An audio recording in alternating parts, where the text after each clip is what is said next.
KBN 박재현 전무입니다. 요즘 주식형 펀드에 투자하신 분들 정말 속상해하고 있는 것 같습니다. 지금 수익률이 거의 마이너스까지 떨어졌고 또 전망도 그렇게 썩 좋지 않은 것 같습니다. 그래서 오늘은 고재필 KB하나은행 PB부장과 함께 그 펀드 투자한 거에 대해서 어떻게 대응을 해야 되는 건지 그런 데에 대해서 한번 알아보도록 하겠습니다. 부장 안녕하세요. 네. 예. 안녕하십니까. 그러지 않아도 해외 주식시장하고 국내 주식시장이 동시에 다 나빠지다 보니까 지금 펀드 수익률이 굉장히 나빠진 것 같아요. 그래서 좀 어떻게 대응을 해야 됩니까? 그렇다고 팔 수도 없고 판매할 수도 없고. 우리가 펀드 투자 보통 그 주식형 펀드에도 투자를 하시는 방법은 크게 두 가지 부류로 나누실 수 있으실 거예요. 적립식 투자하시는 분이 계실 거고요. 거치식으로 투자를 하신 분이 계실 것 같습니다. 그 양쪽의 대처 방안에 대해서 좀 한번 말씀드리겠습니다.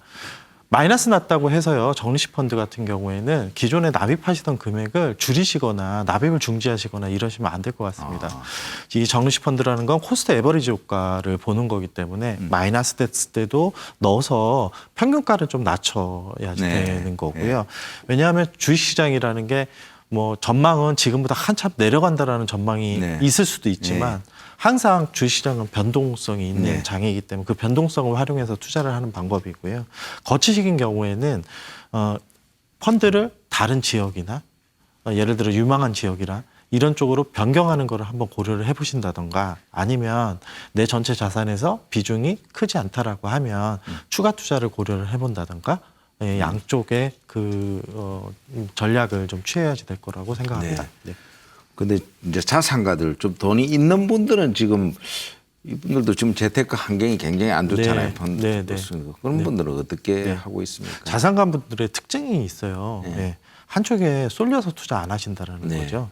기존에 채권형도 투자를 하셨고 해외에도 투자를 하셨고 국내에도 투자를 하셨고 위험자산도 막 투자를 하셨고 대체자산, 부동산 뭐 이런 쪽 부동산 펀드 여러 가지로 투자를 쭉 나눠서 하셨기 때문에 이게 금융시장에 주식시장이 안 좋다라고 해서 전체 자산이 안 좋지는 않아요.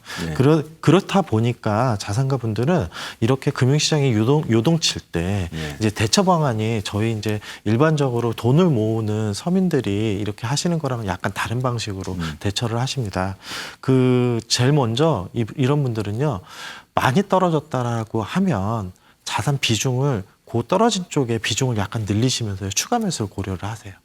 펀드도 그런 식으로 맞습니다. 조금 물타기를 해서. 맞습니다. 다만 아무 때나 그렇게 추가 편입을 하시지는 않으시고요. 저희가 생각해 봤을 때는 좀 의아할 수도 있어요. 변동성이 극대화됐을 때 투자 안 하십니다. 그러니까 흔히 지지난주에 국내 코스피가 2,000이 무너졌습니다. 2,000이 무너졌다고 무조건 투자를 하시지는 않으세요. 2,000 무너졌다가 약간 올라오든가 아니면 더 떨어졌더라도 변동성이 축소되는 구간. 다 내려왔다. 약간 내려왔다가 바로 올라가더라도 약간 바닥을 다졌다라는 확신이 있을 때만 투자를 판단이 좀 참 하십니다. 어려운 건데. 변동성이 좀 적을 때 그때 이제 움직인단 말이에요. 막 떨어질 때는 흔히 투자를 많이 안 하신다 이렇게 보시면 될 것 같습니다. 근데 뭐 제일 중요한 거는 이제 펀드 수익률이 지금 마이너스가 됐을 때 아까 저도 그런 고민이 했는데 이거 진짜 손절매를 해야 되는 건지 어떻게 해야 되는지 그럴 경우에 참 그 판단이 어려운데. 어렵죠. 그리고 안타깝기도 합니다. 왜냐하면 객관적으로 판단을 해야 되니까요.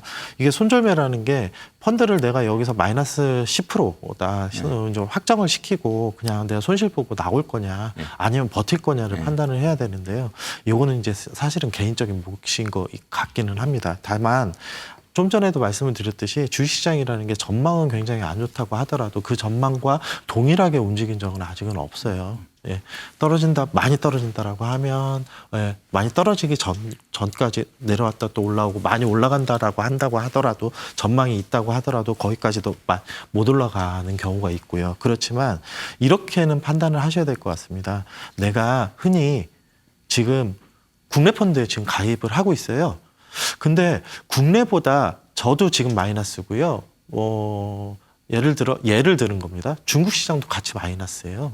근데 향후의 전망이 언론이나 이런 데서 전망이 국내보다는 중국이 훨씬 더 내년 1년 동안은 더 좋을 거다라는 전망이 나온다라고 하면 손실을 확정을 해서 내가 현금화를 하는 전략보다는 국내 펀드를 해외 펀드로 뭐 흔히 유망 있는 예를 들었지만 중국 펀드나 이렇게 전환하는 것도 고려를 해보셔야지 되는 거예요. 다만 국내 펀드인 경우에는 내 플러스에 대해서 과세 부분이 비과세고 해외 쪽은 내가 이익이 나면 이익에 대해서 세금 혜택이 있으니까 15.4%가 그런 것도 고려를 했어. 그 부분만 그걸 판단을 했어. 네, 그렇습니다. 네. 성급하게 그렇게 할 건 아니다 이거죠. 그냥 묻어놓고 좀 더 기다리면 되는 그런 것도 인내심도 좀 필요한 거죠. 네, 그렇습니다. 예. 그리고 제일 중요한 것은 한쪽의 위험 자산에 너무나도 많이 이렇게 한쪽으로 쏠려서 투자는 하지 마시고 많이 분산을 할 수는 없을 때 약간의 안전 자산, 중위험 자산, 그 다음에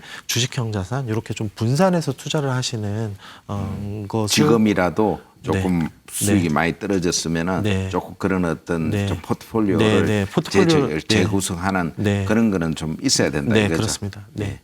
오늘 좋은 말씀 감사합니다. 네, 감사합니다. 지금까지 주식형 펀드에 대한 투자 대응에 대해서 알아봤습니다. 박전의 경제노트였습니다.